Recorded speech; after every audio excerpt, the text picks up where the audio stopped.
get too excited. There we go. All right, Monday morning, July 20 something. I don't know, 21st already. You guys, like July is almost over. This is insane. The year is more than halfway done. So I'm going to encourage you before gratitude time that this is you have a half a year.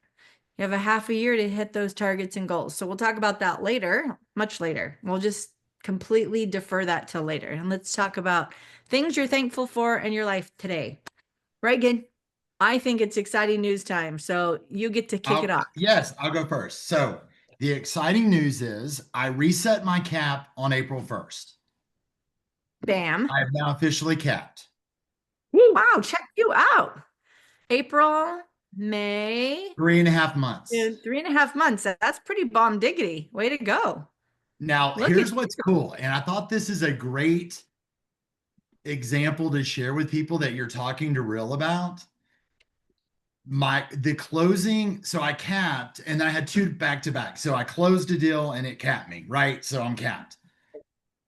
The next deal that closed right after it, the difference in not paying that 15% earned me an extra like $2,400. nice. Like it makes a huge difference. Like even me, I was like, damn, that is a big difference. Like you don't realize it. I didn't realize it. How many transactions did it take to cap? Did you do all of them in New Mexico or some of them California? I did them all New Mexico. It took me, it didn't take me that many transactions. I think it took me 5. Nice. But Nice. we run in like I had a Price point's pretty fun. $2.6 million. I had a like a $2.6 million closing, and then I had like 3 smaller ones. So Yeah. that one helped big Good time. for you. Well, I like it. I like hearing the good news like that. But keep in mind too, I'm part of a team here, so I've got to cut to my team. So I didn't get the full Took credit you on longer actually than a it. It solo did take me agent. longer. That's my point, Kimberly. That's my Yeah. point. I follow. I'm tracking. That's so good. But I All right. capped, and that's what I Well, care about. congratulations. Thank We you. do want to celebrate that. That's a lot to be thankful for. Who else has Yes. got something to be thankful for today? Can I go second? 100%, Mr. Bud. Hit Good me. morning, everybody. I am grateful for a new team member, Zoe Whitney. Just came Nice. over, and Greg Integrity Group is going to help her create wealth in real estate. And she's on here. Good morning, Zoe. Nice. Hi, Zoe. Hi, good morning. Welcome to Lions and Legends and Real and Bud and Kristen and all of it. That's awesome. That's very Thank you for fun. having me. I'm very excited. Absolutely. We're Super going fun. places, girl. Yes, we are. Love it. Love it, love it, love it. All right. Who else is thankful for something? Oh, come on. Something good has happened in your life in the last like 7 days, for Pete's sake, if not the last 24 hours. I had an amazing family dinner. My son-in-law and my wife cooked dinner for us all last night, and it was amazing. I have my New York child in town for one more day for all of us to be whole, and we did an escape room. And although we didn't set the record, which we were very close to, we escaped, so that was good. There you go. Well, it made you available for today, so I'm grateful for that. That's super fun. I'm actually super grateful. We had I feel like I had a very all-American weekend regarding food because we had the littles and they decided they wanted hot dogs. So we had hot dogs for one meal. And then last night they all decided they wanted grilled burgers. And I'm like, okay, so I've had hot dogs and hamburgers this weekend. And that's pretty much, if you know me, not my general food fare. But I feel very American today because I had my baseball, hot dogs, apple pie, and Chevrolet kind of moment. But yeah, super fun to spend a lot of time. We've just had so much fun. All of the littles are such a fun age. And to be fair, I was concerned that the older that they got, the more irrelevant I would be. And now we have an 11-year-old and a 12-year-old. And so I feel like, the fact that they want to hang out with me and I'm still their buddy is something I should be really thankful for. And I am. So grateful for that. I'm going to second Anybody that else? motion on you, Kim. There you go. Did you have a hot dog this weekend too? I Did had a you hamburger ruin? and I had 4 of my grandchildren spend the night Saturday night. and we did night So swimming with the pool lights, first time for them. And it fun. was just an absolutely wonderful weekend. And our oldest grandsons are 10, gonna be 11 soon. So, but the relevance, it's still there and they still love to hang out with us. Sit. Yeah, that's cool. Lay down. Lay down. Love that. No. Love that. Let's mute you. There we go. Love that. All right. Anybody else have anything you want to share? Yeah, 'Cause I I'll don't be ever on want the you off. grandchild wagon as well. We got to spend separate time with both of our grandsons. Yesterday, one's turning 25 this week and the other 23. So that relevance as they get older and still want to spend time with grandparents, I think it's even more than when they were younger. So such a blessing. That's so sweet. Well, Hudson promised me when he was about 4 that I could be his college roommate, and he is very quickly backpedaling that at 12. I don't understand. So yeah, he's thinking that that's less likely to happen. The older he gets, the more that that's not happening. So he still thinks I'm serious, and so I think I have him a little bit afraid, and I kind of like that. So I'm just going to hold on to that for a little bit. That's funny. I'm glad. Good. It's encouraging to have people who are further down the road than you, right? To know that it's possible and things are good. And so I'm always super thankful for you, Susan.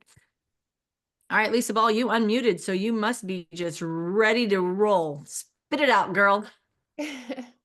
Well, we had a successful baby shower for my daughter on Saturday, and I'm going to be a grandma soon. So I'm Look at you. so excited about that. So, That's awesome. Well, congratulations on all fronts. yes. That's good news. Pray Yeah. for a healthy pregnancy and a healthy little baby and mama. Love that. Yeah, for sure. It's so fun. All right. Anybody else? These are good gratitudes today. I like your enthusiasm. Dun, da, da, da. Okay. 5, 4, 3, 2, 1. All right, that's it. We're going to move past gratitude. I'm thankful for you as always. I have a couple of events to kind of give you a little heads up on. I don't know if you're very familiar or where you get your information, but Steve Valentine is doing an event on Wednesday, and it is he's doing a showing of The Big Short over at the Mayo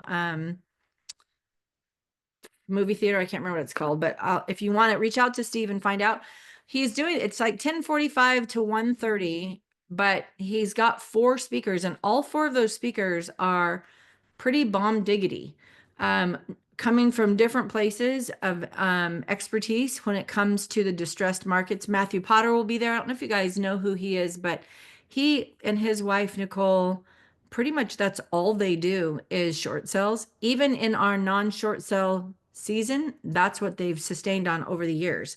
So an expert panelist for Steve, and then Shireen is going to talk about some stuff. I think you're going to enjoy it. So if you're interested in it, let me know.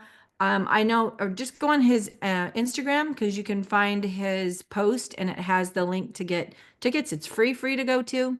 But if you are interested in distressed market possibilities and understanding how all of this works, this is what I'm very excited about it, because I think these 4 speakers are going to break some things down that are going to be able to improve even what I think I already know. And I think I know a lot. So I'm excited to go learn from them. So that is on Wednesday, 10:45 to 1:30, I believe, is what he has blocked off. And then the next thing I want to tell you about is a real cafe. And this is over at, gosh, I thought I wrote it down. 7500 North Dobson Road. I didn't pay attention. Maybe they didn't tell me where it was. Let me verify that really fast. But if you're interested in just connecting in person, like face to face with people, it's at Chicago Title on 7500 North Dobson Road. That's just a group of real agents connecting. I don't even think it's all even totally real agents. I think it's other people who are wanting to learn about real, or just other agents who want to get together face to face for some learning. So I don't know what their topic is this particular week, but this is on Tuesday, from 9:30 to 11. They're doing real cafes, like I think 2 times a week. I mean, 2 times a month. So this one is always on this particular Tuesday. So I think it's the 3rd Tuesday. And so if you're interested, let me know. Is it Harkins 101? Thank you. Yeah, if you're interested in either of those events and you need more info, reach out to me. I'm happy to share with you. Anybody else have anything you need to share? Any questions you have? Just on the Steve's event, I'm starting to see more and more short sales coming up. I seen my first green pool in probably 10 years yesterday. So there's a market out there. There's always a market when when things are changing, when fear drops in. And I think there's a stress market of some level because the date the rate, marry the house thing, there's been a lot of relationships that are going sideways. And I think there is going to be opportunities to help people and help grow our business so long as we're open for ideas as we're moving forward. So I've just sent in the link that's the link for Steve's event. Oh, thank you, Andrew. I appreciate that. Yeah, and we talk a lot about being able to pivot as the market shifts and changes. The people who pivot are the ones who still have sustaining businesses, right? And so pivoting doesn't happen when the market shifts. Pivoting happens way back here so that you're ready to make that pivot when the market clicks. And so I think these are adding to your wealth of knowledge and your expertise gives you the tools to be able to pivot on the dime when something crazy happens. I don't know if you remember in 2006, 7, and 8, 9, 10, like it was a long pivot. But there was a point in time where I do remember, like, I don't think my phone works. I need someone to call me to make sure, like I would ask my husband, will you call me, make sure my phone works? Because all of a sudden my phone quit ringing. And that was in October, right, of 06, I think. And so I think if we think about this, that's too late to figure out what I'm going to do next, right? Knowing if today is July and that pivot's going to happen in October, and I'm not prophesying that by any means, but I'm just using it as an example. If something's going to shift, October isn't the time to start learning.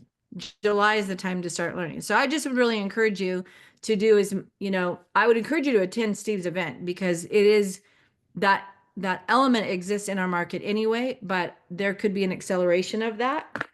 And I think it's just good for you to know how money moves. You should just know this.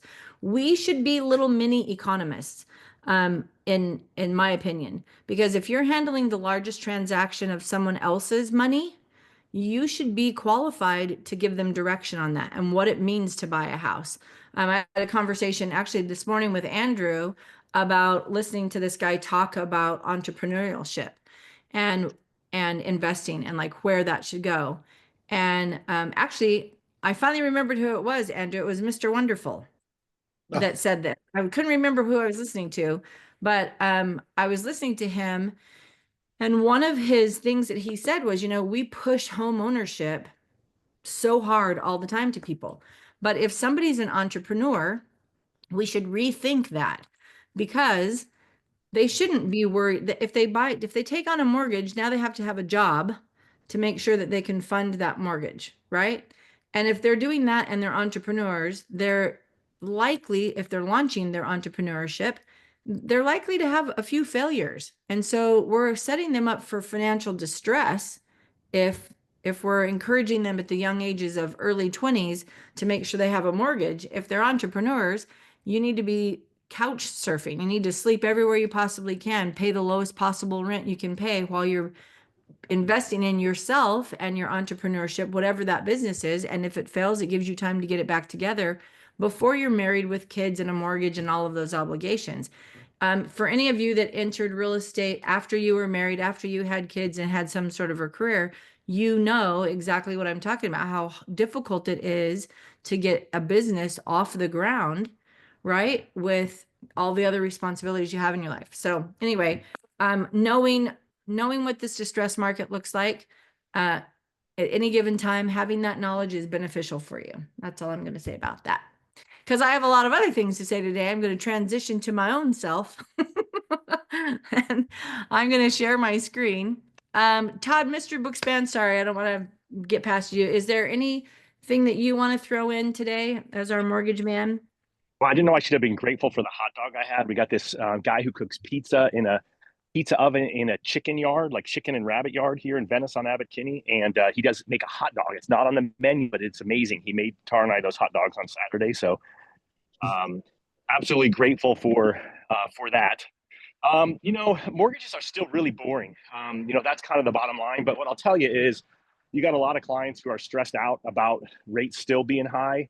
Andrew mentioned, date the rate, marry the house. You got a lot of people whose loan officers were like, oh, yeah, get a 2-1 buy down and you don't have to worry. No doubt rates are going to be lower and you'll refinance.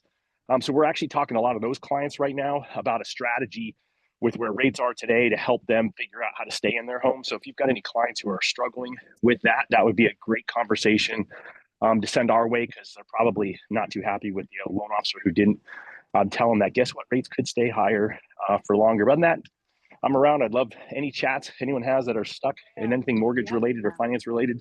Let me know. I'm here. Perfect. Thank you. Thank you. Thank you. Appreciate that. I am going to share my screen. Dun, da, da, da, today. I'm trusting you can see that. Can you see that? Just drop it into full screen mode. It is. Do you see it? Yes. Thank you. I appreciate someone in the ether telling me something. I want to just thank you because, Todd, what you talked about, Andrew, what you talked about, and a little bit of what we've chatted about today, we've talked about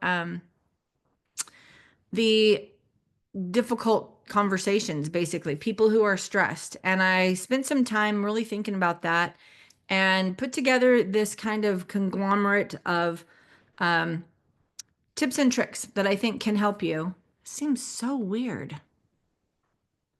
You can see the screen because, sorry, I'm tripping out for a minute. I see your I see screen it. with the lines and legends and then a Okay. smaller lines and legends, like the identical screen, smaller up to the right, and your face to the bottom left.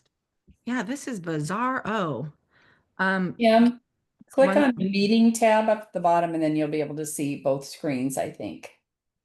well, that's the trick. I shouldn't have two screens. I'm sorry, click on what? Meeting tab? Now I can't see you though. Well, I stopped sharing. Can you see anything? So click on share. Oh, I see what happened here. There's a weirdo thing happening. All right, I think I got it fixed.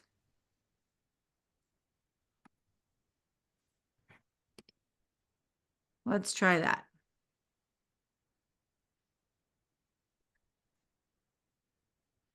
Oh my word. This is why I don't love this. Stop share. All right, sorry folks. What do you see now so that I can make sure we get this correct?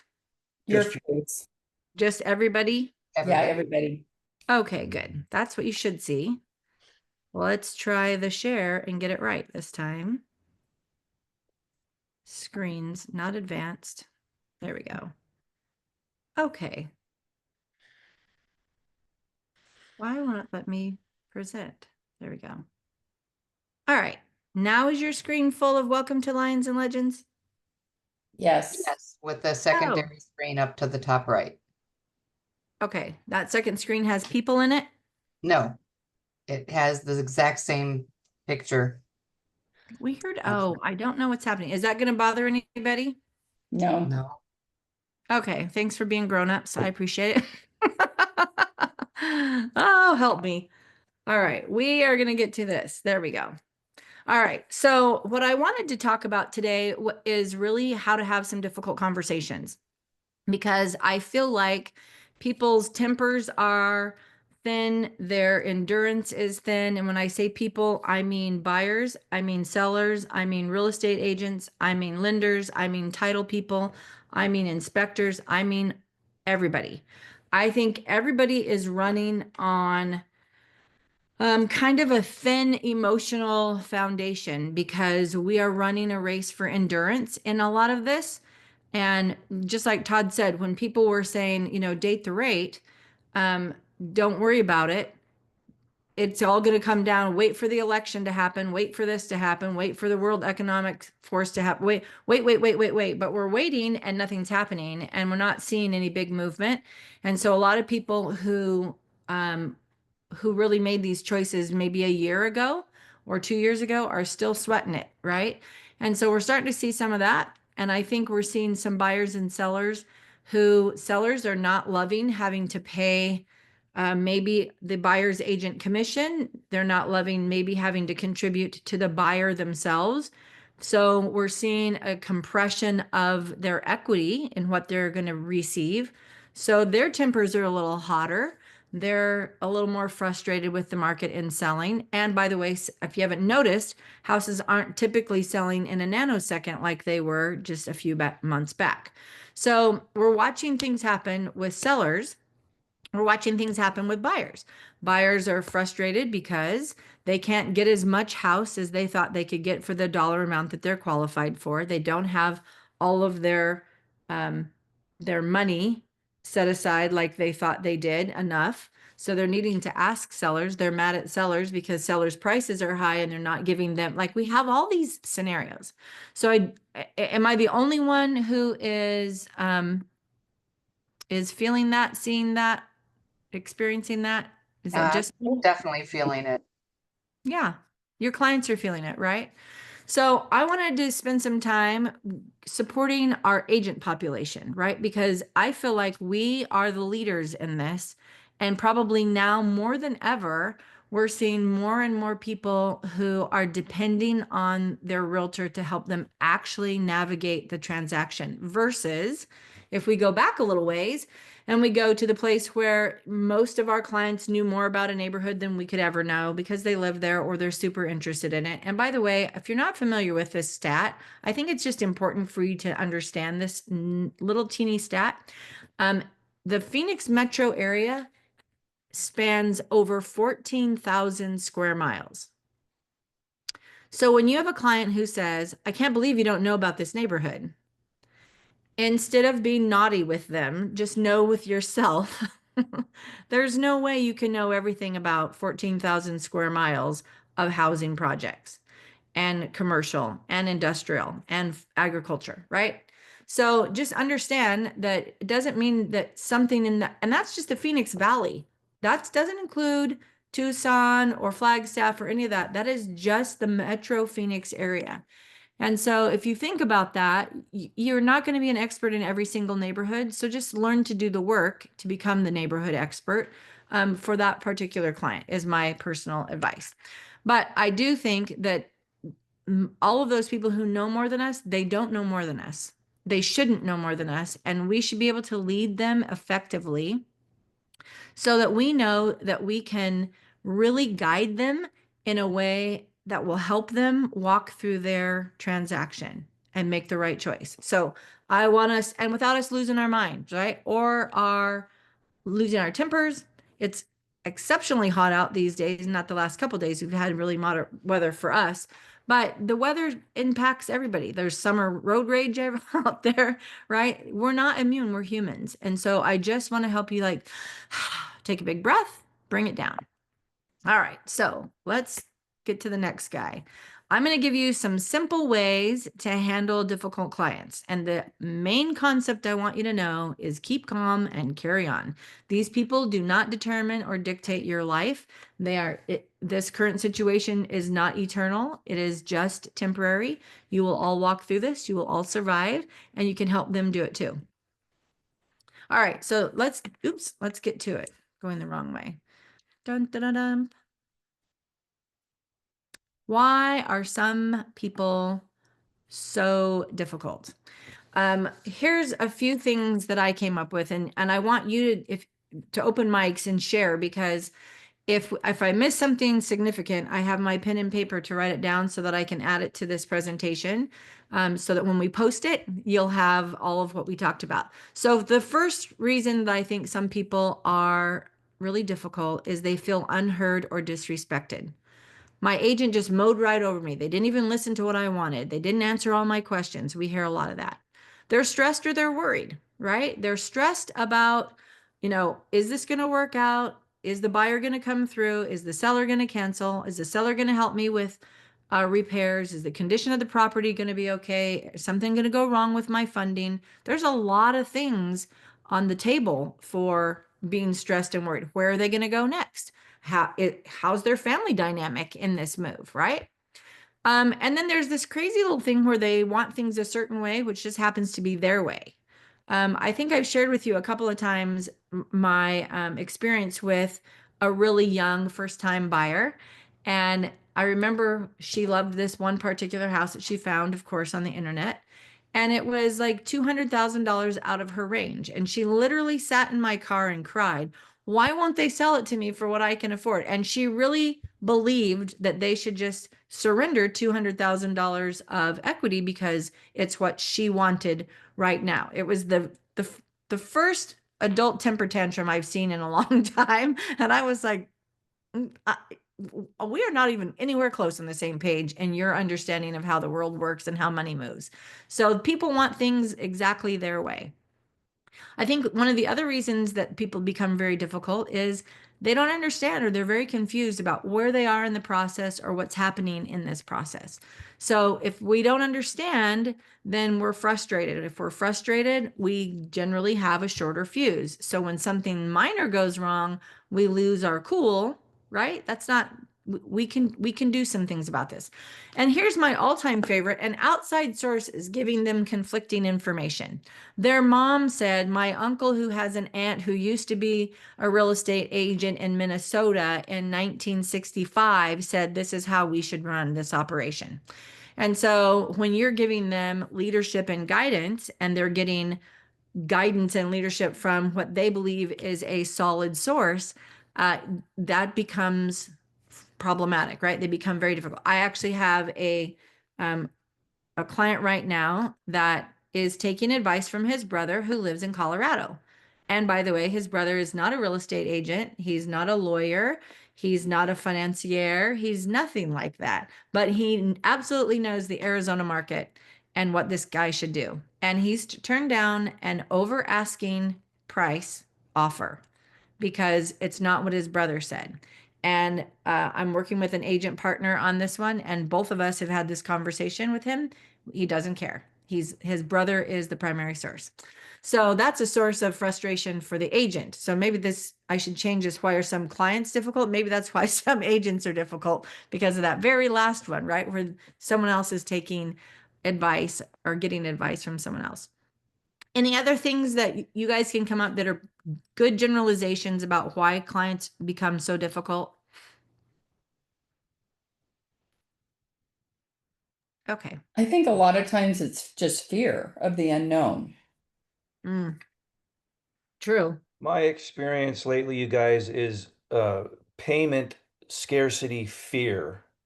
Buyers are 100% payment, well, not all of them, but a lot of them are just payment motivated, period. So we're doing, many buy downs and that sort of stuff, but there's been a few buyers I've had that are just terrified of that $2,500 a month payment. So Yeah, and that's a legitimate payment for not a ginormous house anymore. correct. 400 Yeah. grand, right? Yeah. Yeah, yeah. It's true. Yeah, thank you. That's good. I put those both down. Anybody else have any other thoughts? Honestly, I was just, who else?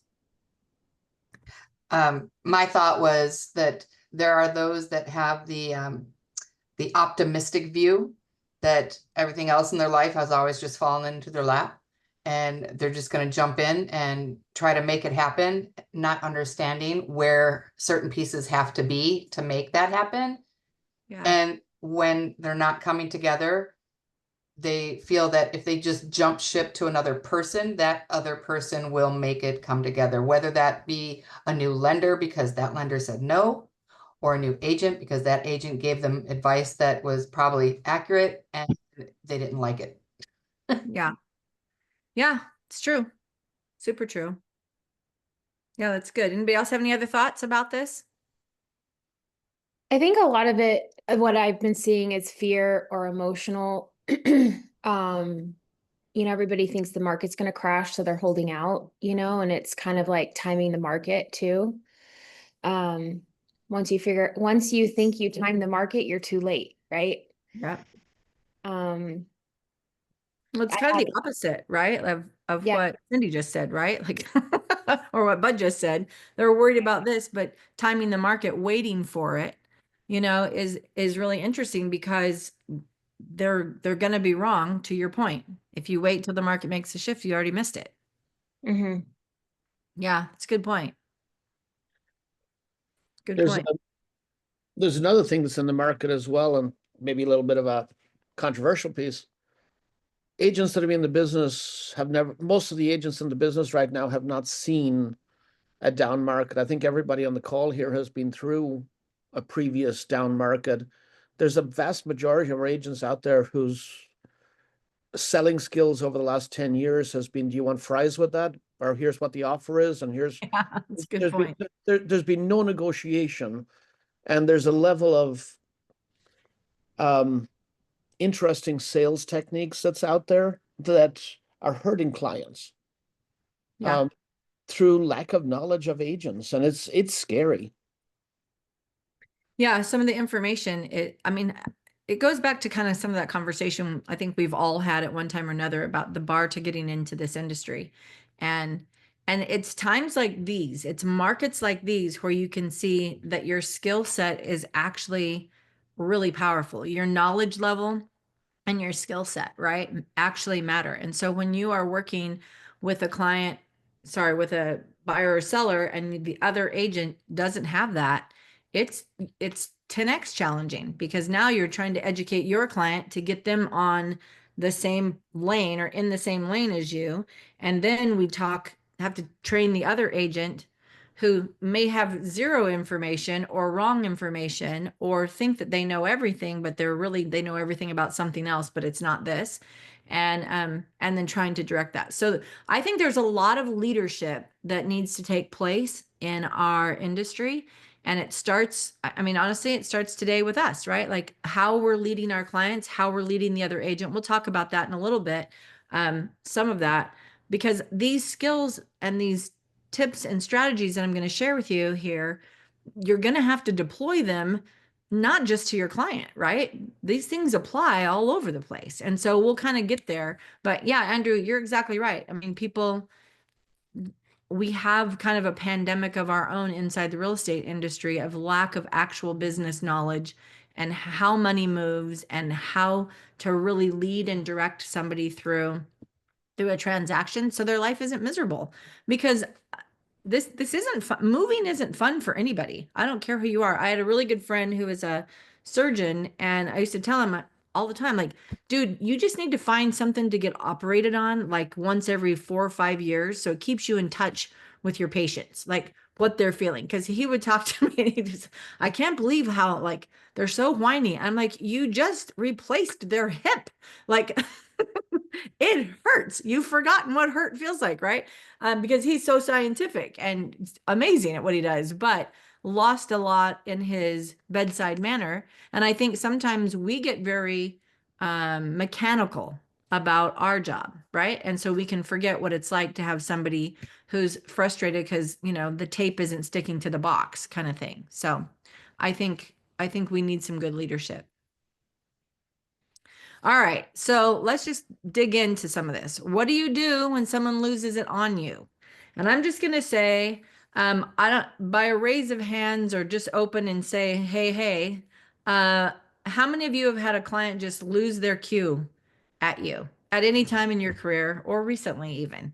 Yep. I mean, yeah, for sure. I've had people lose it, and most of the time, no one ever yells at me, so I'm always so shocked when it happens. I'm just like, wow, you're a grown up and you look like you're two. And that's all that goes through my head. And so I don't get mad. I'm just really disgusted, mostly. And then I realize, oh, this isn't about me or about them being a 2-year-old. Something else is going on. So how do we diffuse these things? How do we do this? And the very first thing that we need to do is to stay calm. Here's the thing. Not easy to stay calm when somebody comes at you, especially if you have a type of personality that's a little short-tempered or a little sassy, or you are good with a comeback. You can be, kind of smart and, maybe not so tactful. Self-control, right, is probably the first thing. Stay calm, recognize what's happening. So we're going to do some active listening. And active listening is really where you're engaged with someone. So you are going to meet eyes, you're going to face them, You're going to nod along while they're yelling at you and while they're losing their mind. Instead of like tilting your head, crossing your arms, closing off, doing all of those messaging things, we are not going to do those things. We're going to meet eyes with people. We're going to lean in so that we're listening to them. We're going to kind of nod along. Then we're going to repeat what they say to us in our own words. So if you are really upset because the inspector did X, Y, and Z, I'm going to just say, gosh, I hear what you're saying. You're telling me that the inspector did X, Y, and Z, right? I've just used their own information, and now they know I've heard them. Here's the trick. This is the hard part. Use a neutral tone, not a mocking tone, and use it without sarcasm or heat. Because if they're coming at you hot for something, it's easy to bite back. When one dog bites one dog, the other dog wants to bite back. So this is where you take a nice little breath and you can respond without mocking them in a very neutral tone. No heat. You're not starting a fight. You don't want to fight. Let them talk till they're done. A lot of times, those of us who have fast processing brains also have quick retorts. We want to clarify. Oh, you said that, but that's not what happened. Okay, just stop it. Keep your mouth shut, no matter what. Don't interrupt. Okay, let them talk till they're done. Now, here's the caveat to that. If they're being disrespectful and it crosses your personal boundary lines, you can halt that. I'm not telling you to sign up for people to verbally abuse you. That is not it. I am anti that, and we'll talk about that again a little bit later. But you do not have to tolerate abuse. Someone blowing off steam because they're super frustrated. If you can recognize that this isn't a personal attack on you and somebody's just really right at the edge, let them do their thing, take it easy, and then we're going to walk through how we're going to help them. Most of you know that one of my favorite books that I read at least once a year is Never Split the Difference by Chris Voss. He does this mirroring thing. Repeat the last few words the client said. So when I just did the repeat what they said in my own words, that's me mirroring. Okay. So for example, the client says, I'm really upset about this mistake. You're going to reply, this mistake. And what does that do? It stops the fight. You're putting water on the fire, right? So this brings focus and it's extracting clarity. Let's run to the next guy. Be intentional with your language patterns. We talk about this a lot. You guys know that I love exactly what to say. You know that Todd Bookspan's the king of exactly what to say. Maybe he's a prince in the Phil Jones kingdom. We'll put it that way. Because I have to give Phil kingdom.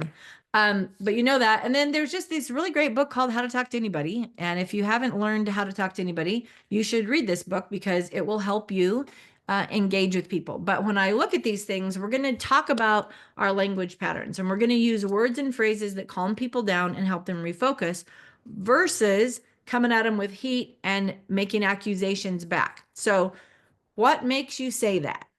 Shows that you're interested and that you're not fighting with them, that you are for them and not against them. This is one of the greatest diffusing questions I think that exists. What makes you say that? The inspector did blah, blah, blah, blah, blah, blah, blah. Okay, well, what makes you say that? What makes you think that? You can use those kinds of words, right? Just imagine if helps clients see things differently. So when they're really upset about something, well, can you imagine if it would have been like this? That would have been way worse. So we're here. Now we can move forward from there. And then you've heard this one a lot in sales techniques, but I think it's a very useful tool in diffusing people when you're trying to get to a solution. Well, I'm not sure if this is for you, but I'm not sure if this will work, but maybe we could do it that way. You see where we're going? We're narrowing down their opportunities. We're giving them back control because now they're going to choose. Part of when people are angry and frustrated is because they don't have control or they feel like they don't have control. So if you can ask one of these questions, which immediately puts the client or the person who's upset a feeling of control, you're already starting to bring down that hot temperature, right? Familiar language, how to talk to anybody, right? So please and thank you always slows emotions down, with the exception of sarcasm. Oh, thank you. Thank you very much for letting me know that. Like, I didn't know that. Like, you can't talk to your people like that. That's how we're going to spark them back up. So please and thank you. Just general manners when somebody is losing it. they don't know what to do with that because all they're trying to do, they're getting out all the frustration, but they really want you to engage because they want to get hotter. They're waiting to get bigger. And if you don't go there, you are automatically like putting the blanket to a fire, right? Help me understand. Really great phrase to use. Help me understand. Let's work on this together. Both of them show that we want to do this together. We're open. We want to help. Okay. So I think those are just simple phrases that you already know. You just need to employ them when somebody who's super hostile is coming hard at you. All right. Here's some techniques around it. Don't argue back. This is one of the most difficult things I think to master in an argument is not to argue back. When someone's coming hard at you, automatically we want to start defending the argument. And when I say we, you guys need to understand I am talking about me. When somebody starts making accusations and especially if they're wrong, oh my gosh, I'm going to defend that all day long. I don't want to be that guy. I'm not that person. I didn't do that. I would never say that. Right? Stop it. You just have to be quiet and don't argue back, right? We're going to get to a solution and we're going to lead them down a path that will help them be effective, but we are not going to engage with them to fight back. You actually won't win. Anybody who fights back, you don't win. You just further the fight. These, by the way, we're talking about clients. We're talking about people that you are supposed to be leading. And so if they are losing their mind and then you engage in that mind losing mentality, you're not leading anymore. You're 100% following. So if you just remember that your role in this relationship is a leadership role, then it will help you not engage with defending the argument. Make sense? Okay. So take a breath, slow down. First of all, when somebody's angry, you start watching their body. Their body starts moving, their head starts moving, their whole torso moves, their arms are flailing. This is a lot of busy activity. Slow it down. So your reaction should be to take a breath and intentionally slow your rate of speech. If I just start talking at a softer tone, I take pregnant pauses. You might be getting madder, but you can't do anything because my rate of speech is coming down. Do you know what's going to happen? Your rate of speech will come down. Now, just in that little exercise, did you actually feel your body change? Because I was all whipping my little self around and then I settled myself way down, right? So they are also going to mirror, even if they're not intentional about it, they're going to mirror your behavior eventually, okay? I think showing sympathy is a really big deal. If somebody's really upset, blowing it off and saying, hey, that's no big deal. Gosh, you want to make me madder at you? Because if you dismiss me, remember if we go back to that one of the first slides, they feel misunderstood or disrespected. When you don't acknowledge that what they're upset about it is valid, even if it's easily solved and you already know the answer, they don't know that part yet. So showing something, gosh, I see why you're upset. Here's the bigger thing. Don't let that person stir you up. So keep your emotions under control. How many of you have been in a client relationship in a cross broker situation where the agent on the other side has 10x'd the problem because they got all emotionally wound up? Oh, man, Closed on Thursday. 100%, right? Here we are. Almost every deal. Almost every deal. It's fair, right? So who's leading whom there, right? So this is where I think we have this really great spot, which is kind of this little crevice where you, as somebody who understands these tools and strategies, can then lead that agent who is then going to lead their client, which is then going to benefit you and your client. It's a weird little cycle, but if you stick with it and you don't lose your cool. So it's not just like when somebody's coming at you, it's sometimes when that other agent is coming at you, telling you like how angry their buyer is or how angry they're, okay, well, let's just diffuse this. Gosh, I can see why you're upset. If I understood it that way, I probably wouldn't be happy either. Let me shed some light on this, right? Easy. But slow down, show some sympathy or empathy, excuse me, and don't engage into that because you're going to rile them right back up. Everything you did in slowing things down and taking a breath, you just blew right out of the water because now you're all riled up with them. So riling things up together is not going to win. No one's going to win. In fact, everybody could end up losing. And by everybody, I mean buyer, seller, buyer's agent, seller's agent, lender, title, inspection. Like, you got any of the trades that have to come in after inspection because you had an ego moment where you had to fight and defend something, you could potentially blow income for 10 people. So when you think about this, let's be responsible. I don't want to be responsible for knocking a bunch of people out of income that they're counting on, or a transaction these people need to sell, these people need to buy.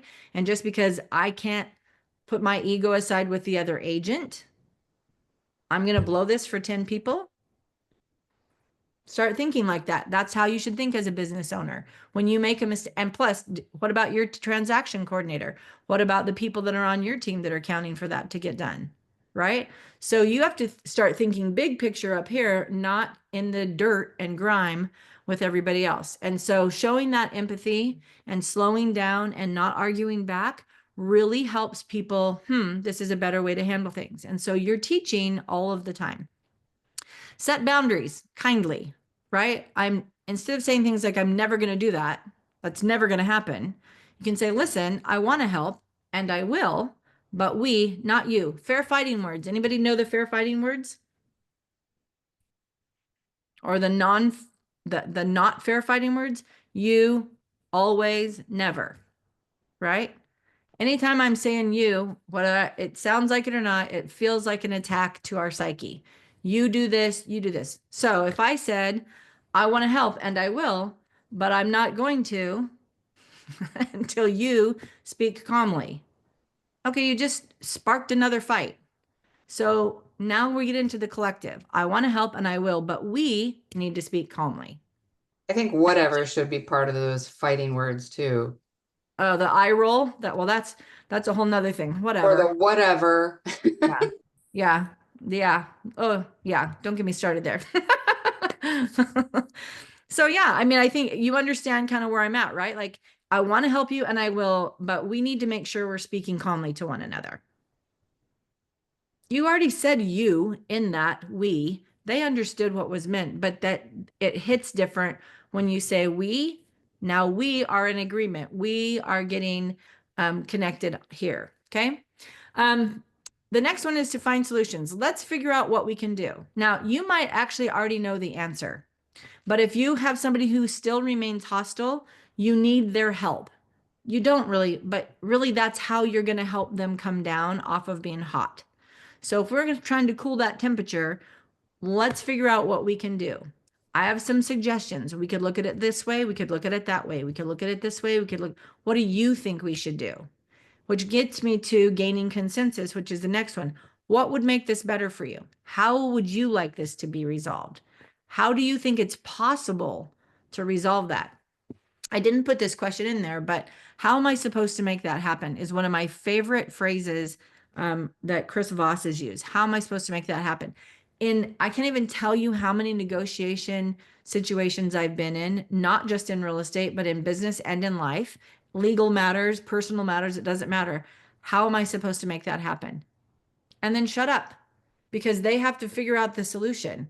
And the solution eventually reveals itself where they have to realize some of their behavior has to change also. You're leading them down this kind of self-discovery path. Okay? Repeat what they want so that they know that you've heard and understood, right? And then continue to offer ideas that work for both of you. Let's talk about this one for a second. If the solution does not work for you and it works for your client, it is not a good solution. Do we have consensus on that as a group? If it's not good for both sides, it's not a good solution. Okay? So if your client is asking you to do something that you do not want to do, you don't believe in, it violates or crosses boundaries and borderlines for you, the answer is no, we're not doing that. No is a full sentence. N-O, period. Stop talking. If I just tell you no, that's an answer. If I say no, any other suggestions? That's probably a little softer, depending on where you are in the conversation with your hostile person. Okay. All right, let's look at problem solving together. Negotiation tips for never split the difference. Here it is. Always look for a win-win. How can we solve this as a team? Right? Getting that consensus, gaining that connectivity where we are not opposition forces anymore, but we are coming together and we're saying, hey, we want to work this together because we need to find a solution so that everybody wins. And by everybody winning, not everybody has to win at the same measurement. Can I explain that for a second? As long as you are not losing something instrumental, theoretically, you're winning, right? So if your client wins bigger than the other client, that's okay, as long as they feel like they won big, right? This is just basic negotiation. We can talk about negotiation another day, but this is along this same problem. How can we solve this together? We're trying to get it together. If we can't agree, then we need to ask the question of what's the most important thing for you? Because if we can get on the same page about what's most important, now we have narrowed down the focus so that we can get to a solution that's going to work for whoever it is that's hostile. Acknowledge and celebrate agreements, even the small ones. So when we get to this place of what's the most important for you, okay, now we can formulate a plan. But if this is most important to you, then this is what I'm going to focus on.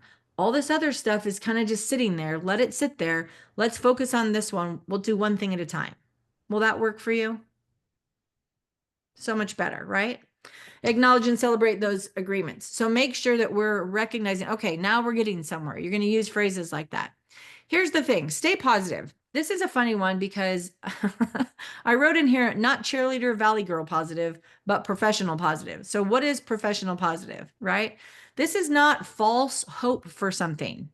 I think somebody earlier talked about having their clients are over. Cindy, I think it was you talking about your client being overly optimistic that everything will just work out and we'll just kind of go with the flow. Okay, maybe, but maybe not. We should be a little strategic about this. We should work together on this. But if we are just cheerleader, like, oh my gosh, this is great. I promise we're gonna fix it. Okay, that I promise part, be really careful to not use those words. I promise you this. Because if you don't actually have absolute control, and we can talk about that on a theory later, you don't know that you can make that promise and sustain that. So please remove, I promise this will happen. You can say, I promise I will work on it. You can make things that you're in charge of, but you cannot promise an outcome. I don't care how amazing you think you are, you cannot. There are so many variables and so many factors that just blow things up, and you're like, well, it would have happened if it weren't for that. Well, yeah, but you promised knowing that there's all of these things that are between here and the finish line. So please stop using that. I promise it will happen. I promise I will do my very best for you. I promise I will focus on that. I promise I will, whatever, but I don't promise an outcome. Okay, fair? And then I put in here, never let them see you sweat. We hear that phrase a lot, but the problem with never let them see you sweat mentality means that most people view that as, doesn't even look like you cared. So be careful, right? You don't want them, if there is a moment to panic, they're already panicking. You shouldn't panic. That's what I'm talking about here.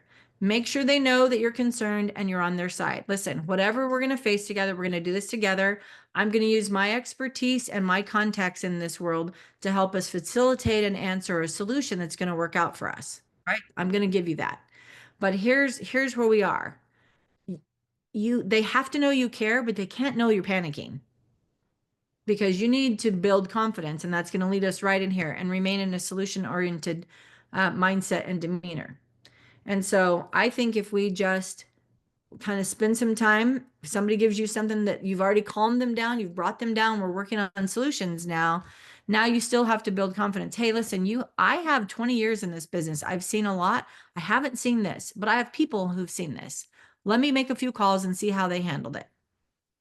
Inside, I might be going, holy moly, I don't know what to do about this. I can't believe there's something this crazy that I have no idea what to do. My clients should never feel my holy moly moment. They should feel my, hey, I haven't experienced this, but I've really good connections and relationships with people that I know have gone through this. I'm going to give them a call and see how they handled it. I'll get back to you. hang up and then you can fall apart if you need to. But do you see the difference? They need to not know that you're rattled by this because they are already rattled. We want to unrattle, right? And we don't want them to have cause for more hostility and craziness. And if you make promises that you can't fulfill, that's the fastest way to get to more hostility. So As here's long the as other we thing. can vent to each other, right? Oh, After 100%. That's it, right? Hang up and make that other call and go, what in the Yeah. world do I do about this? You I got can't a crazy believe what person. happened. Yeah. Listen, I'm great for that stuff. I think it's super fun. I look at those kind of people as challenges. I think it's great fun. Like I said before, I am mostly stunned when somebody yells at me. It doesn't happen very often, and I don't know what to do about it. So I actually have that. I'm not the fight or the flight, but I'm the freeze on stuff like that. I'm like, what? What are you doing? So here's some other news that I want to make sure you know. Don't be afraid to walk away. If you have an out of control client who remains unreasonable, walk away. Okay. If you have a client who's violent, absolutely walk away. You can run from that one. If you have a client who is verbally abusive, walk away. Verbally abusive is different from venting. Can we agree? Somebody's venting, they're mad about something else. Verbally abusive is you're a loser, I can't stand anything about you, and it's a personal attack. We don't take verbal abuse. You don't know what you're doing. Okay. All right. Here's what I know I'm doing. I'm walking away. Okay. If you have a client who remains unreasonable with unreasonable expectations and they are truly immovable, like if you cannot make any headway with them at all, walk away. It's okay for them to be served by somebody else. Your mental health is important. And giving it up for some crazy person who's irrational, not a good idea, right? Don't be afraid to walk away. You're a professional. Act like one and expect to be treated like one. I want to talk about this for just a second. I know we're coming up on the top of the hour, so I'm going to start talking really, really fast. Listen, people treat you the way you put it out there to be treated. If you tolerate behavior because this is a $4 million client, so you're just going to take all the abuse all the way to the bank, good on you if you want to, but I'm telling you, it's just not worth it. So if you set the expectation that this is how we are, this is how we operate, you're not being a horrible human. You're setting healthy boundaries that actually protect both of you. Okay. But you can walk away from someone if you're not being treated correctly. Own your own mistakes. 100% shoot. If I screwed something up, I'm not blaming the other agent mysteriously because they can't ever find out if that's true or not. I think that's a great ploy. I hear it all the time. But own your own mistakes, but don't take on their emotional baggage or to agree to receive their abuse because of your mistake. If you screwed something up, you screwed it up. Say you're sorry, fix it, and let's move on. But you don't get to be berated for it forever. You can take a good one punch, right? All right, you're right. I screwed it up. I'm sorry. I'm sorry works like a champ. Know your own boundaries, honor yourself and your mental health, right? This is really important. When people are so crazy and out of control about everything in their life, majority of times what they're coming at you with has nothing to do with you. It is truly not personal, but it feels personal because it's coming from another face to your face. It's not cool. So protect yourself. If people are nuts and they're just sucking the life out of you, it is not worth the commission. Even if you desperately need the commission, it's not worth it because the cost that you're paying is so much higher. Okay, let's do a quick recap and then we'll be out of here. Stay calm, manage your own emotions, slow your rate of speech.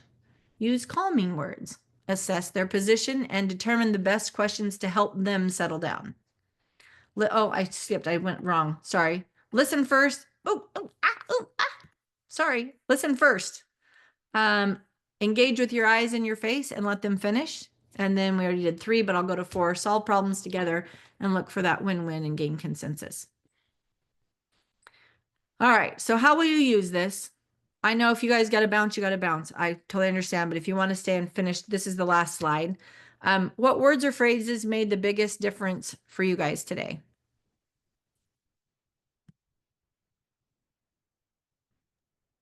I like the reminder that it's okay to say, hey, let me get a counsel on this. I often find when I talk to agents who feel like they made a mistake in a conversation, it's because they didn't pause and think through it and they didn't have the answer. They really needed a second opinion and they didn't get it. And so I love that reminder. I coach loan officers on that all the time too, because they tend to get themselves in trouble when they just don't admit to someone, hey, that's a great question.